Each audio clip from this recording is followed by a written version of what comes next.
शेतकरी मित्रांनो, आपला पहिला भेसळ डोस हा हळदीला टाकून झालेला असेल आणि आता आपल्याला दुसरा भेसळ डोस घ्यायचा आहे.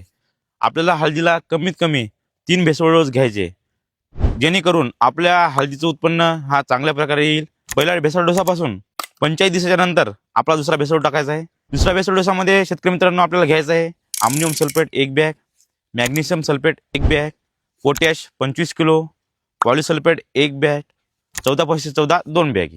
असा आपल्याला भेसळ डोस हळदीला टाकायचा आहे शेतकरी मित्रांनो, जेणेकरून आपल्या हळदीची वाढ आणि फुटवे हिच्यामध्ये कव्हर होतील. आपल्या हळदीमध्ये ग्रीनरी ही चांगली राहील आणि हळदीची वाढ ही उत्तम प्रकारे होईल आणि फुटवे हे आपल्या 14/14 मुळे जोमदार निघण्यास मदत होतील आणि हळदीची क्वालिटी ही चांगल्या प्रकारे राहील. म्हणजे 25 किलो पोटॅश वापरत आहे, त्याच्यामुळे काय होईल शेतकरी मित्रांनो, आपल्या हळदीची रोग प्रतिकार शक्ती ही टिकून राहील. आतापर्यंत तुम्ही पहिल्या भेसळ डोसमध्ये कोणती कोणती खतं वापरले हे तुम्ही कमेंट करून नक्की सांगा.